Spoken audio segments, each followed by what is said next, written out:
બનાય તો ખાવા માટે તો વાઘે છે, ગધેડું છે, તો એને કેમ નથી ખાતા? તો કે ના, એ ના ખાય. એટલે તો આ જે અંડર ડેવલપ પ્રજા છે એનું જે થિંકિંગ છે એ બીજાને દુઃખ થાય છે એની કોઈ અસર એમને થતી નથી. ઘણા માણસો અમુક પૈસા માટે, જગ્યા માટે માણસોને મારી નાખે. જેમાં આપણે જોઈએ છીએ કે આતંકવાદીઓ છે, એમની કોઈ પણ જાતની એવી બિલીફ બેસી જાય અને જે અનેક નિર્દોષ લોકો પણ મારે છે અને એમને કશું અસર નથી થતી. એનું કારણ શું? તો કે એવું ડેવલપમેન્ટ લઈને આવ્યા છે. પેલા લોકો જે સમજાવે છે એમનામાં કેમ ઘૂસી જાય? તો કે એનું ડેવલપમેન્ટ એવું. અને આ બધું એની બિલીફમાં કેમ આ બધું આવી ગયું? તાકે ડેવલપમેન્ટના આધારે. જો તમારું ડેવલપમેન્ટ જુદું પડતું હોય ને તો પેલાની વાત તમને અંદર ઉતરે જ નહીં કે કોઈને મારવાથી આપણે સુખી થઈએ, કોઈને લઈ લેવાથી આપણે સુખી થઈએ.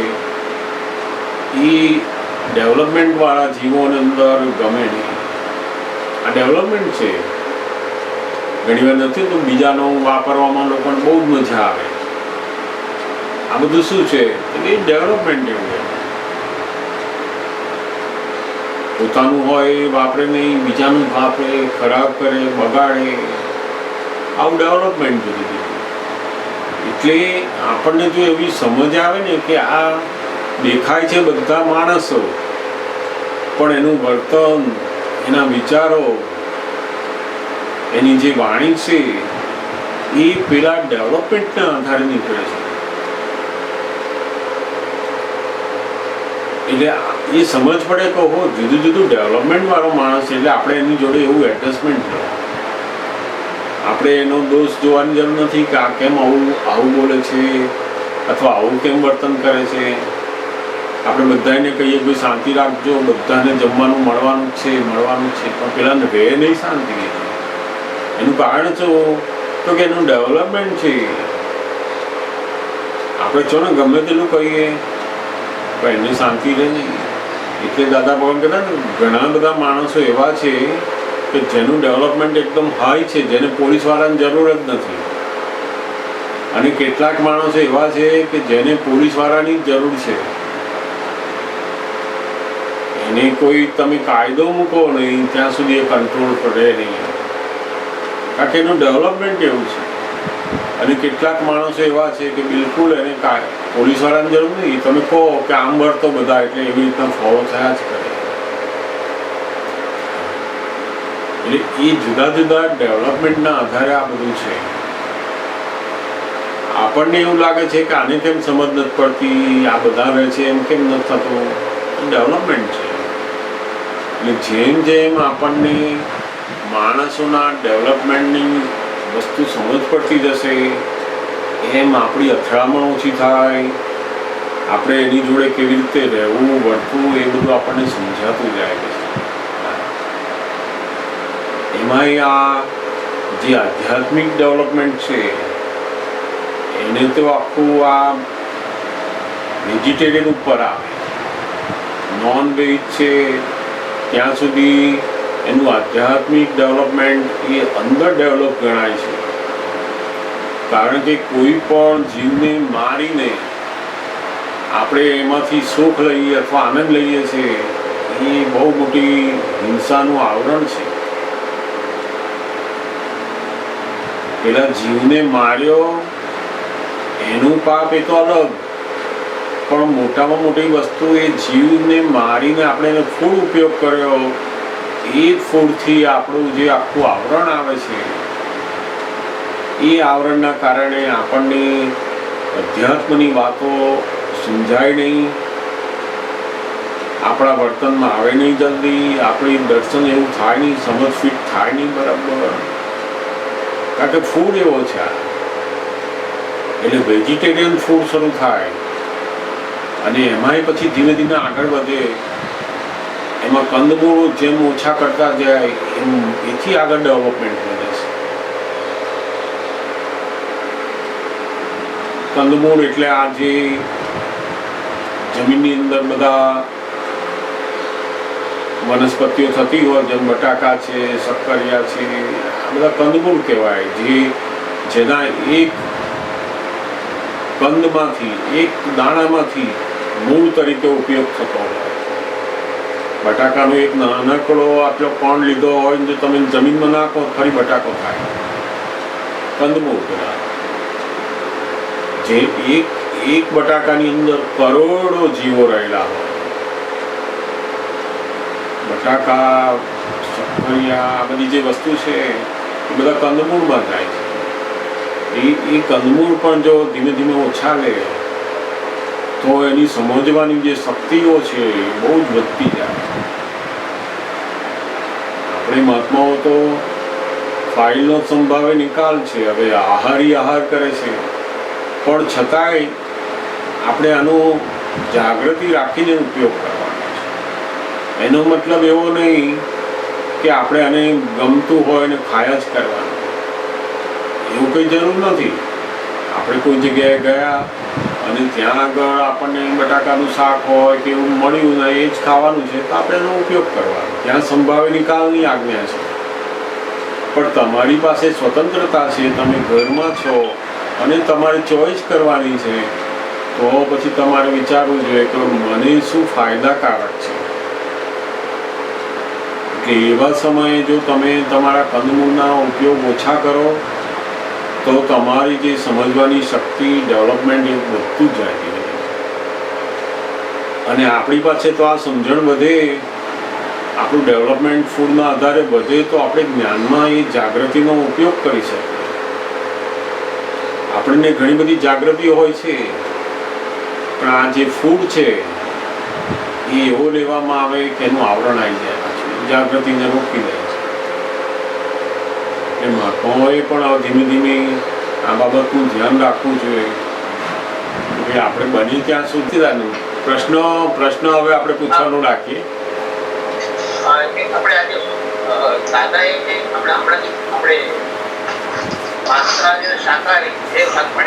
બરાબર. હા હા બરાબર. ના. દાદા ભગવાનને લોકોએ પૂછેલું છે કે જેમ તમે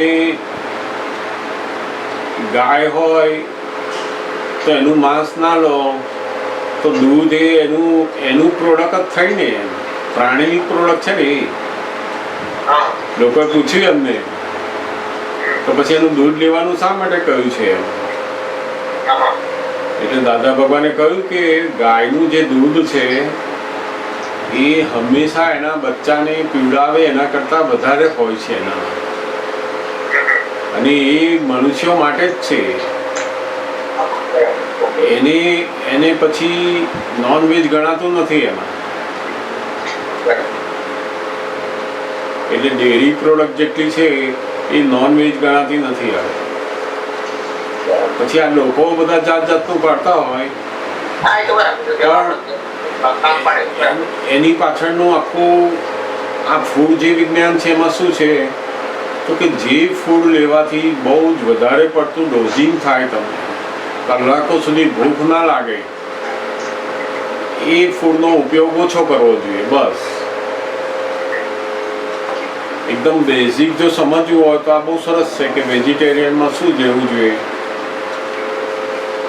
અને બીજી એક વસ્તુ સરસ છે કે જે ફૂડ બહાર રાખવાથી ઘણા દિવસો સુધી બગડે નહીં,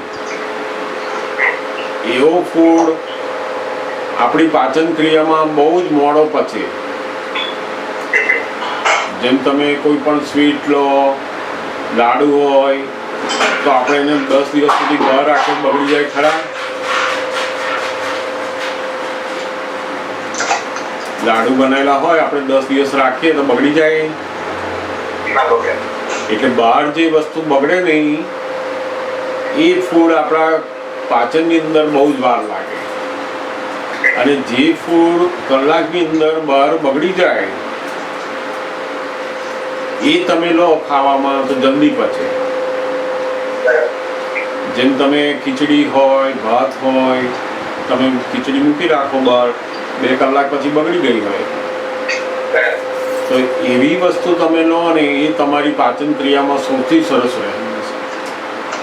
આ એક બહુ સરસ દાદા ભગવાન બતાવ્યું કે જે ફૂડ બહાર જલ્દી બગડે એવો હોય તમે લેશો, તમારી પાચન ક્રિયા એકદમ સરસ રહેશે.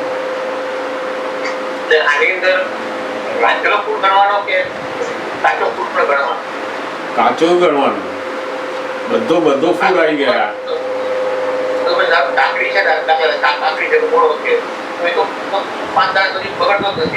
હા એટલે ના બગડે, એટલે પાચન ક્રિયામાં વાર લાગે. અને જે ફ્રૂટ એવા હોય કે એકદમ બગડી જાય એવા હોય, તમે ભાજીઓ લો તો તમે તો 4 કલાક પછી બગડી જાય.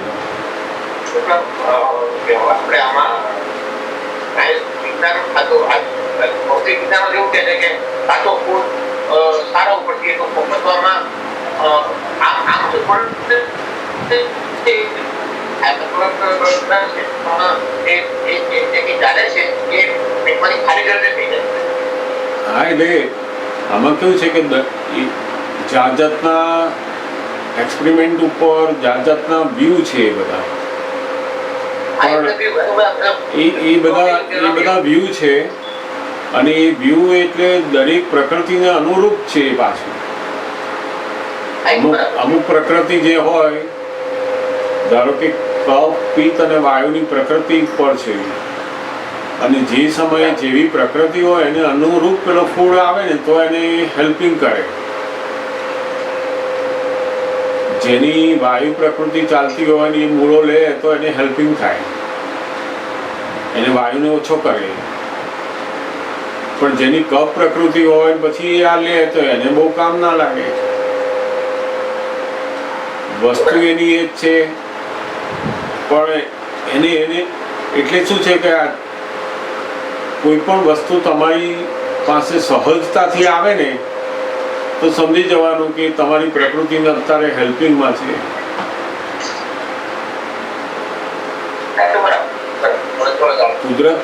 કુદરતનું બહુ સરસ આખું ગોઠવણી છે. જેમ એકદમ રણની અંદર જે જીવો હોય ને એને જે જરૂરિયાત ફૂડ હોય ને એટલો ત્યાં હોય. તમે રાજસ્થાનના ફૂડ જુઓ, ગુજરાતના ફૂડ જુઓ, મહારાષ્ટ્રના જુઓ, બધાના અલગ અલગ પડે થોડાક. એનું કારણ શું કે દરેક જીવોની જે પ્રકૃતિ, એનો જન્મ થવો, એનું ડેવલપમેન્ટ ત્યાંના આધારે બધું એનું આજુબાજુ ગોઠવેલું હોય. એટલે બહાર જે અત્યારે બધા જુદા જુદા વ્યૂ મૂકે એ બધા માણસોને કામના નથી હોતા. અમુક પ્રકૃતિને કામ ના હોય, બાકીને બધાને કામ ના લાગે.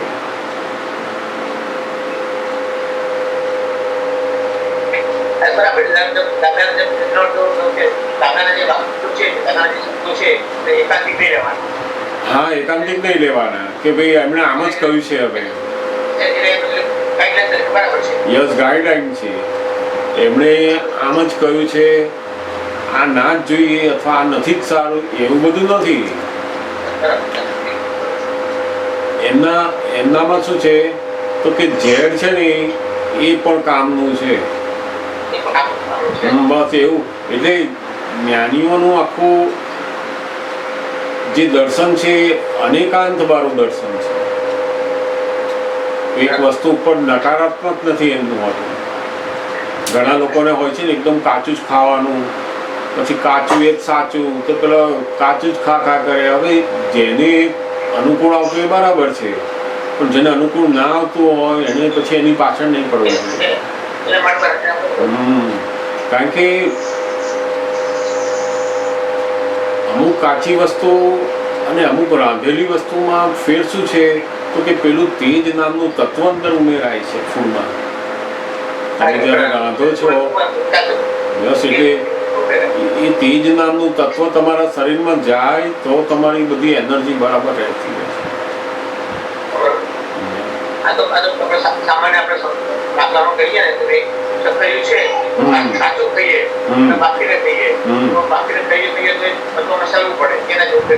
બરાબર. પણ ઘણી પ્રકૃતિને બાફેલું વધારે અનુકૂળ આવે અને પેલું કાચું ખાય તો એને અનુકૂળ નહીં આવે. પણ જીવોની હિંસા ઉપર બહુ મોટું ડેવલપમેન્ટનું છે.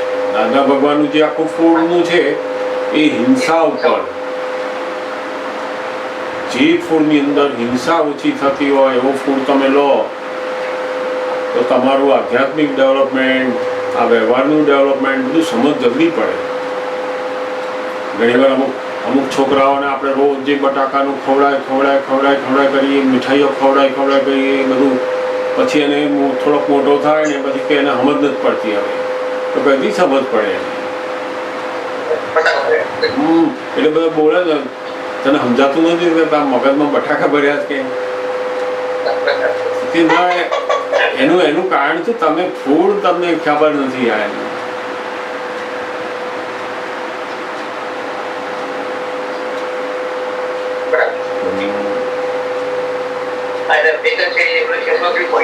અને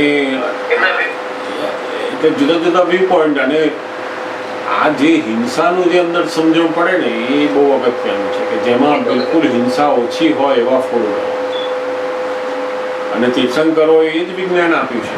આજના ઘણા બધા યોગ માસ્ટરોએ, બ્યુટી માસ્ટરોએ, જે તીર્થંકરોએ જે વિજ્ઞાન આપ્યું છે ને એ લોકોએ આજે બહાર મૂક્યું છે. બધા બહુ જ લોકોએ બહાર મૂક્યું છે. હમણાં જે એક ઇન્ટરનેશનલ એક યોગા માસ્ટર હતી એણે આખું ફૂડનું સાયન્સ મૂકેલું. એમાં એણે મૂક્યું કે સાંજે 5 વાગ્યા પછી જો ફૂડ લેવામાં ના આવે ને એમાંય તળેલી વસ્તુ જો લેવામાં ના આવે તો કોઈ પણ માણસને કે લેડીને બ્યુટી પાર્લરમાં જવાની જરૂર ના પડે, એટલું સરસ થાય કે. હવે એ જે વસ્તુ છે એ આ 24 તીર્થંકરોનો છે. એટલે ધીમે ધીમે લોકો તીર્થંકરોના આખું જે વિજ્ઞાન છે દરેક બાબતનું એ જગતમાં બહાર આવતું જશે. પેલું કેવું આ જૈનોનું છે એટલે કોઈ સ્વીકાર્યું નહોતું. આજે જૈન લોકો બધું આવું બધું કરે આપણાથી, આપણે કંઈ જરૂર નહીં એટલે આપણને કંઈ એવું થતું નહોતું. હવે એને વૈજ્ઞાનિક રીતે જેમ જેમ આવતું જશે એમ લોકો એનો ઉપયોગ કરતા જશે.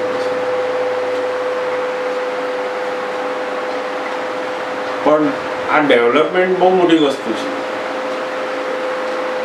અને દાદા ભગવાન પાસે પણ જેટલા મહાત્માઓ આવેલા છે એમાં પણ અલગ અલગ ડેવલપમેન્ટ વાળા હોય. એટલે જ્યારે એ પ્રશ્ન પૂછતા હોય ત્યારે એનું જે ડેવલપમેન્ટ હોય એ ડેવલપમેન્ટના આધારે એમનું જે વાણી નીકળતી હોય.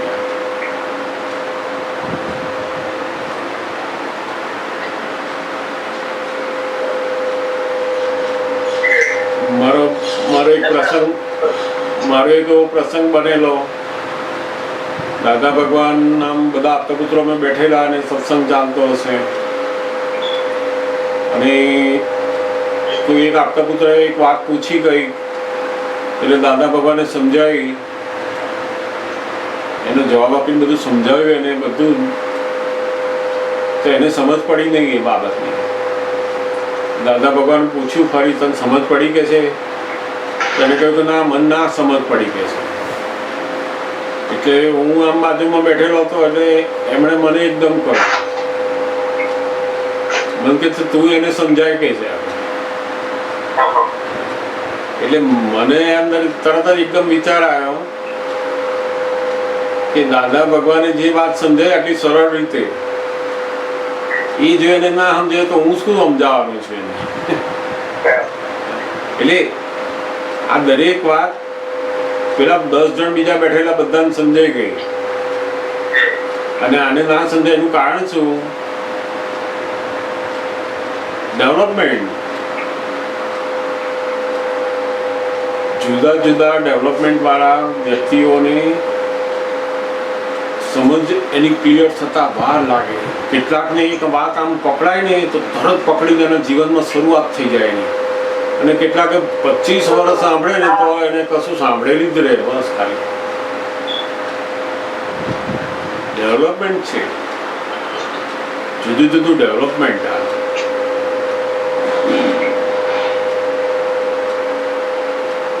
એટલે જેમ જેમ એનું ડેવલપમેન્ટ બદલાતું જાય એમ ફૂડ ઉપર આખી જાગૃતિ વધે, પછી આ બધી વિષયોની જાગૃતિમાં આવે આખું. એને આ સંસારના બધા ઇન્દ્રિયોના વિષયો બિલકુલ ઓછા ગમતા થઈ જાય. કેટલાક માણસો એથી આગળ ડેવલપ થાય તો ધર્મની અંદર આ મૂર્તિ પૂજા કરવી, માળા ફેરવવી, એમાં એને કંટાળો આવે. ડેવલપમેન્ટ છે. કેટલાક માણસો કલાક સુધી મૂર્તિની સામે બેસી રહે, આમ જોયા જ કરે જાણે ભગવાન હોય એમ જ. એનું ડેવલપમેન્ટ છે, એનું ચિત્ત રહે એમાં. એનું એવું ડેવલપમેન્ટ છે એટલે પેલી મૂર્તિની અંદર બેસી માળા લઈને બેસી રહે, એ ડેવલપમેન્ટ છે. હવે જે મૂર્તિની પાછળ બેસી રહેતો હોય, માળામાં બેસી રહેતો હોય, એને તમે ત્યાંથી ઉઠાડો ને તેને ગમે નહીં. એને તમે કહો કે ભાઈ આની અંદર ભગવાન નથી, આ કઈ આવું આમાં કશું કરવા નથી, તારે હવે મનની માળા ફેરવો, બધાને ગમે તે સાચું શીખવાડો ને એને ફિટ થાય નહીં જલ્દી. એટલે હજુ પણ ઘણા બધા મહાત્માઓ એવા હોય કે જેની અમૂર્તનું ભાન થયા પછી પણ એ મૂર્તિ જુએ ને એટલે પાછો ઘેરો થઈ જાય. જેવી કોઈક મૂર્તિ જોઈને જૈનોના મંદિરની કે વૈષ્ણવના મંદિરની પાછું એની પાછળ પડી જાય. પેલું ડેવલપમેન્ટ પાછું એનું કામ કરે છે એની પાછળ. અને એટલે દાદા કહેતા ને હું તો કંઈ નાનો હતો ને ત્યારથી મને એવી ખબર પડી ગઈ હતી કે આ લાકડાના માળાની મણકાની માળા હું ફેરવું, આ મણકા તો બધા જળ કહેવાય, હું તો ચેતન કહેવાવું કે છે. હું ચેતન થઈને આ જળને ફેરવું એમ. હવે આ જે વિચાર એમને કેમ આવે છે એવા, તો કે ડેવલપમેન્ટ છે. આગલા ભાવનું એટલું જબરદસ્ત ડેવલપમેન્ટ છે. 13 વર્ષની ઉંમરે એમને સમજ પડી કે ભગવાન પણ મારો ઉપરી ના જોઈએ. તો કેટલું બધું ડેવલપમેન્ટ હશે. તો કે આ જુદું જુદું ડેવલપમેન્ટના આધારે બધું છે. ને આપણે ઘરમાં 4 જણ હોય ને તો અમુક પ્રકારનું ડેવલપમેન્ટ નજીક હોય બધાનું, પણ બીજું બધું ડેવલપમેન્ટ અલગ અલગ બધાનું હોય એટલે મેળ ખાય નહીં એમાં. અને કેટલાક લોકોના તો ઋણાનુબંધ એવા હોય, એનું ડેવલપમેન્ટ એકદમ હાઈ હોય પણ એના જીવનની કોઈ એવા કર્મોની ભૂલ હોય ને એટલે એકદમ અંદર ડેવલપ માણસોની વચ્ચે આવી જાય. સમજાય? એટલે તમને થાય કે આપણી સમજને આ બધા ઘરના મારાથી કેમ જુદા પડે છે? તો કે ડેવલપમેન્ટ જુદું તમારું. આ તો પૂર્વ ભાવમાં તમારો કોઈ એવો હિસાબ છે કે જેથી તમે આ લોકોની સાથે આવી ગયા. નહીં તો તમે આવો જ નહીં અહીંયા, ડેવલપમેન્ટ જ નથી આવો. એટલે આ જુદા જુદા ડેવલપમેન્ટના આધારે આપણો જન્મ થવો, આપણને ગમતું ના ગમતું રહેવું, સમજણ પડવી, એ બધું એના આધાર. અને ફરી પાછું આપણે ફૂડ લઈએ એમ પાછું એ ડેવલપમેન્ટ એવું થતું. હું પણ ઘણી વાર નાનપણથી એવી રીતના હતો. પહેલાંના સમયમાં તો આમ પેલું કેવું, કોઈ પણ મરી જાય કે લગ્ન પ્રસંગ હોય તો બધા બહાર જમવા બેસાડે ને, તો બધી આમ આવવા જવાની જગ્યા હોય, ખડકી હોય ને એવી જગ્યા હોય તો બધા લાઈનસર બેહાડે, પેલું પતરાણા આપે ને એવું બધી એ સિસ્ટમ હતી. તો હું તો નાનો ને ત્યારથી મને એવું કે આવું ભોય બેસીને આ લોકો ધૂળની અંદર બેહાડે ને આપણને ખવડાવે એવું ખાવાનું આપણને ફાવે નહીં, એવા વિચાર અંદર આવ્યા કર્યા. પછી ધીમે ધીમે સમજ પડી કે આ બધું પેલું માનસિક આપણું એવું ડેવલપમેન્ટ લઈને આવેલા છે.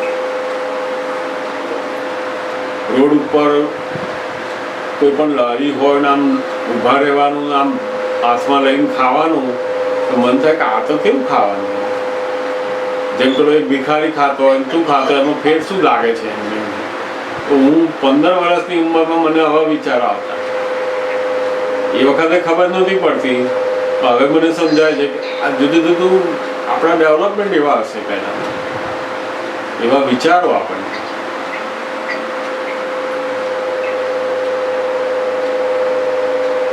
નાનું બાળક હોય એને કયા રમકડા ગમે છે, શું ગમે છે, કોની જોડે વધારે રહે છે, એ બધું ડેવલપમેન્ટ છે ને, ખબર પડી જ જાય. એટલે જ હું ઘણીવાર પણ કહું છું કે બાળકોને ચેતન જોડે વધારે રાખો, જળ જોડે બહુ ના રાખો. આજે ફોરેનની અંદર શું છે, બાળકોને જળ વસ્તુઓ જોડે મૂકી દે છે, પછી એની અંદર મા બાપ શોધે છે કે મારા બાળકને કેમ લાગણી નથી થતી, કારણ કે બાળક કોની જોડે રહ્યો, જળ જોડે રહ્યો છે.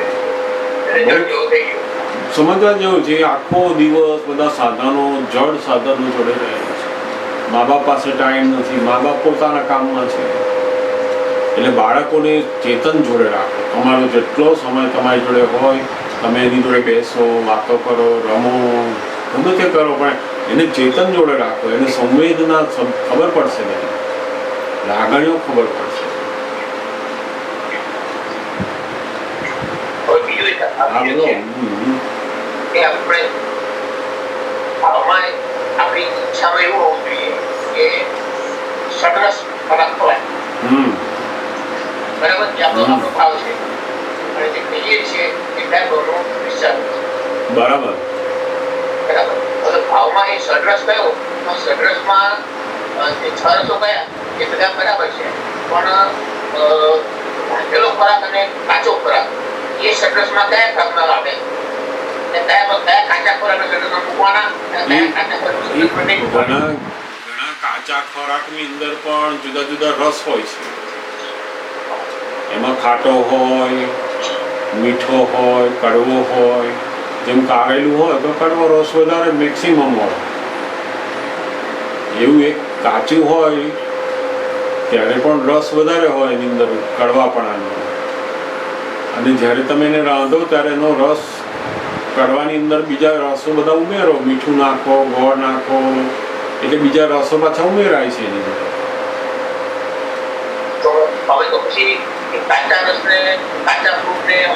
એટલે જેને જરૂરિયાત હોય કે ભાઈ મારી અંદર આ રસ ઓછો છે, એને બહાર કાચો રસ વધારે લે તો સારો એના માટે.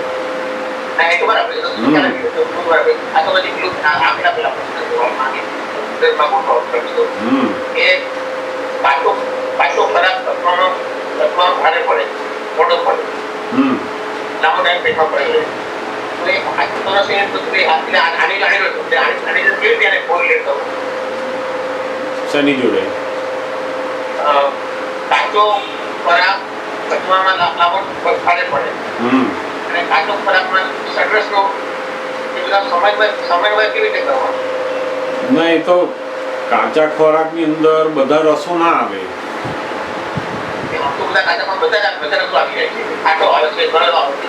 આપણે તો જુદા જુદા ફૂડ લેવા પડે ને, ખાટા વાળો લેવો પડે, કડવા વાળો લેવો પડે. હા, એટલે એવી રીતના લે, એમાં ખારો રસ્તો હોય નહીં.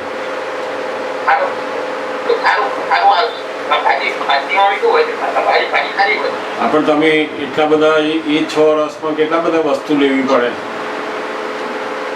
એવા 6 ભેગા કરવા માટે તો કેટલી બધી વસ્તુ લેવી પડે. ના ના, પૂછો, વાત કરો. બરાબર.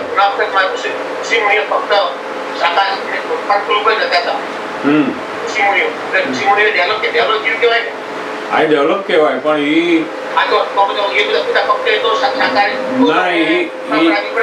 એ ડેવલપમેન્ટ ખરું, પણ એ સાધના કરવા માટેનું ડેવલપમેન્ટ. એમને વ્યવહારનું ડેવલપમેન્ટ ના હોય. એટલે એમનું જે ડેવલપમેન્ટ છે એ એમની સાધના કરવા માટે, એકાગ્રતા કરવા માટેના ડેવલપમેન્ટ માટે એ ફ્રૂટ લેતા. અને એ સમયની અંદર એવા ફ્રૂટ પણ થતા. આજના સમયમાં જે આપણે ખાતા હોય ને ફ્રૂટ, એને તો બહુ જુદું છે. આજની જમીનો, આજના બીજ એવા નથી, એવું વાતાવરણ નથી, એ બધું અલગ છે આખું. એટલે આજે તો આપણે તો વધારે શું કરવાનું તો કે આપણી થાળીમાં જે આવે છે તો બરાબર છે. એનો આપણે સંભાવે નિકાલ કરીએ. એ તો બરાબર છે. અને બીજું આ જાણી રાખવાનું કે જે ફૂડ બહુ આમ મીઠાઈઓ હોય કે આ બધું જે બહુ લાંબા સમય પડી રહેતી હોય એનો ઉપયોગ ઓછો કરો. કે આપણે આપણી ફાઇલને કહેવાનું કે ભાઈ તમે જ્ઞાનની જાગૃતિમાં રહેવું હોય તો આનો ઉપયોગ ઓછો રાખો. ઓકે, બીજું એક સાધારણ કે હવે ઘી દાદાએ ઘી ખાવાનું કહ્યું. શું ખાવાનું? ઘી ઘી ઘી. ઘી હા બરાબર. ઘી હા. તો એ તો ઘી એને એટલે મીઠાઈવાળું ઘી તે કાચું ઘી. તો દાદા એનામાં શું કરે છે એના માટે? મીઠાઈવાળું ઘી નહીં. એટલે મીઠાઈમાં જે ઘી આવે છે એ ઘી અને આપણે કાચું ના, એ ઘી તો એ કયું ઘી દાદાએ કહ્યું? ના, એ કાચું ઘી આપણું સારું છે. એ તો તમે નોર્મલ ઘી એટલે શું? એ તો તમે નોર્મલ ધારો કે તમારી રોટલી કે ભાખરી ઉપર કે રોટલા ઉપર લેતા હોય એવું ખાવાનું. એમનો ખાવાનો મતલબ શું છે કે લોકો એકદમ જે બંધ કરી દે છે ને બધું એવું નહીં કરવું જોઈએ. આપણે તો શું ખાઈએ તારે એકદમ ખાઈએ, ના ખાઈએ તારે એકદમ બંધ કરી દઈએ. એટલે દાદા ભગવાનનું આખું આ જે ફૂડ વિજ્ઞાન છે એ નોર્માલિટીમાં દરેકને લાવવાની વાત આવે છે. જે વધારે ખાતો હોય ને એને કહે કે તારે આ ઘી અડવાનું નહીં. તે બધા લોકો પછી એ સાંભળે ને કે દાદાએ કહ્યું છે કે ભાઈ ઘી ખાવાનું નહીં એટલે બધા બંધ કરવા માંડે. હા, કમ ટુ ધ નોર્માલિટી. તમે નોર્મલ રહો, થોડું ખાઓ પછી એની પાછળ ના આપણે જે નોર્માલિટી ચૂકીએ છીએ ને ત્યાં પછી આપણને આ બધી એની ઊંધી અસરો બધી શરૂઆત થાય જ્ઞાનમાં, શરીરમાં, બધામાં. પોતાનું જે કામ છે એ કામના આધારે ફૂડ રાખો. જે માણસને કોઈ શારીરિક વર્ક નથી અને એવા માણસો એનું ફૂડ એવું ખાય કે જાણે પેલા એટલું બધું કામ કરવાનું હોય એને જરૂર હોય એટલું ફૂડ ખાય તો કઈ મેળ ખાય. અને ફૂડ ખાવાનો ટાઈમ, એની ગેપ રાખવાનું, ભૂખ લાગે છે કે નહીં એ બધું સમજણ જ નથી પડતી એમ કે. એટલે દાદા ભગવાન તો અત્યારે બહુ જ કહેતા અમને લોકોને. મેં નહોતું કહ્યું કે સૌથી વધારે આ બે બાબતમાં અમને લોકોને બહુ લડેલા છે. એમાં ફૂડની બાબત બહુ જ. કારણ કે આ જ્ઞાનની જે આખી જાગૃતિ છે એ તમે આ ફૂડ જો એકદમ લીધો વધારે તો બિલકુલ રહે નહીં. ડોઝિંગ શરૂ થઈ જાય અને પછી એ સત્સંગ ચાલતો હોય ત્યાં એને ઊંઘ આવવાની શરૂઆત થઈ જાય. પછી ડોઝિંગ રહે અને વાત પછી બરાબર ઉતરે નહીં.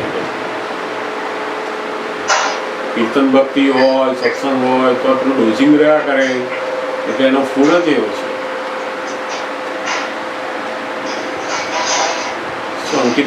અંકિત કુમાર કઈ પૂછવા માંગતા હતા? હા, બોલો.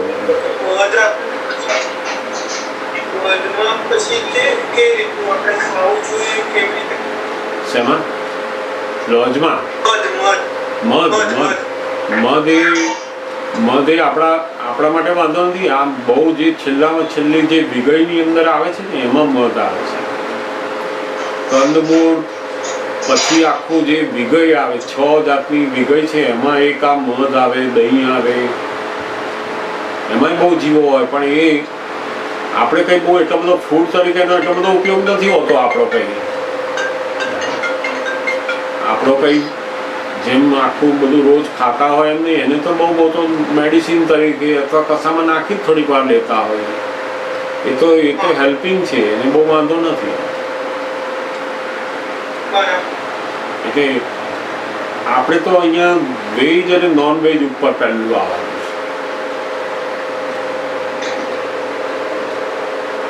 છે. જે લોકો નોન વેજની અંદર આવતા હોય એને વિચારવાનું કે આની અંદર આપણે આ હિંસા થઈ રહી છે અને એ ભયંકર આવરણ આવી રહ્યા છે.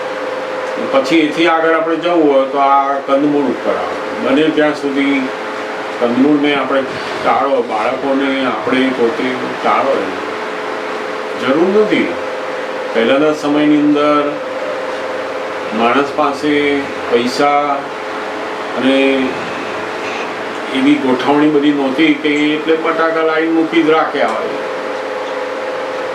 આજના સમયની અંદર બધા શાક મળે છે, સરસ મળે છે, તમે રાખી શકો એમ ફ્રીજ બધા આવ્યા, બધું જાત જાતની વસ્તુ અત્યારે એટલું બધું ડેવલપ થયેલું છે, તમે સરસ રીતે ઉપયોગ કરી શકો એમ છે.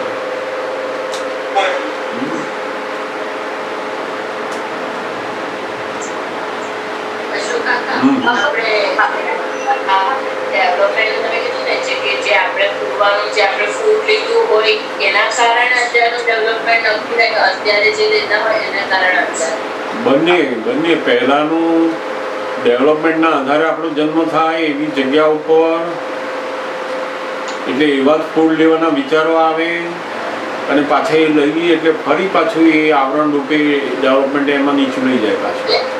અત્યારે જે આપણે ખાતા કરતા હોય એનું અત્યારે જ થાય હશે કાકા ડેવલપમેન્ટ કે હા અત્યારે જ થાય. અત્યારે જેવું ખાધું એટલે એનું ડેવલપમેન્ટ એનું અસર શરૂ થઈ ગઈ. જેમ થાય ડેવલપમેન્ટ પહેલા અલગ હોય જેના કારણે આપણે ફૂડ લેતા હોઈએ એ પછી આપણે કેવી રીતના ચેન્જ કરવાનું એટલે હવે સત્સંગથી જાણ્યું અને આ હિંસાની જેમ સમજ પડતી જાય કે આ હિંસા કહેવાય. ભયંકર હિંસાઓ, એક બટાકાની અંદર કરોડ જીવ હોય તો કેટલી બધી હિંસા છે. આપણે શું જરૂર છે એવું કે આ જ ખાવું? એટલે જેમ જેમ આપણને અહિંસાની બાબતમાં સમજણ વધારે પડતી જાય એમ આપણે ડેવલપ થતા જઈએ. પછી અહિંસા, જે લોકો બહાર પોતાના વર્તનથી મારતા નથી એને પછી અંદર આવવાનું કે પોતાની વાણીથી કોઈને મારતા નથી ને, કોઈને દુઃખી કરતા નથી ને, કોઈને કાપી નાખતા નથી ને, પોતાના વિચારોથી કોઈને નથી કરતા ને, ત્યાં અહિંસા છે. પછી ઘણીવાર બહાર માણસ બિલકુલ ના કોઈ નોન વેજ કરતો હોય પણ એ ધંધાની અંદર ઘણા લોકોને છેતરતો હોય, જુઠ્ઠું બોલતો હોય, ભયંકર હિંસાઓ કરતો હોય, કેટલાયને મારી નાખતો હોય પોતાની વાણીથી, પોતાના વિચારોથી લોકોનું પડાવી લેતો હોય, એ બધી હિંસાઓમાં જ આવે છે. જેમ પેલું ખાવાની અંદર કશું મારતો નથી, એ કોઈ મરઘાને મારતો નથી પણ એ માણસોને મારી નાખે છે. એટલે હિંસા એટલે કોઈ પણ, એટલે દાદા ભગવાને આપણને આપ્યું કે પ્રાપ્ત મન વચન કાયાથી આ જગતના કોઈ પણ જીવને, નાનામાં નાના જીવથી માંડી કોઈને પણ દુઃખ ના હોય. આપણને મારવાનો અધિકાર નથી. કીડી હોય, મચ્છર હોય, આપણને મારવાનો અધિકાર નથી. તમે એને દૂર કરવા માટે ઉપાય કરો, સાફ સફાઈ કરો, સ્વચ્છ રાખો, જાળી નાખો, ગમે તે, મારવાનો અધિકાર નથી. માર્યું તો એનું જે આવરણ આવશે, હિંસા થઈ અને એનું આવરણ આવશે, તમારું ડેવલપમેન્ટ નીચું લાવશે ધીમે ધીમે. જેટલી હિંસા વધારે એમ ડેવલપમેન્ટ અંદર જતું જશે. સમજ નહીં પડે, પછી વાર લાગશે. વ્યવહારમાં સમજ નહીં પડે, અધ્યાત્મમાં તો એથી એ નહીં પડે.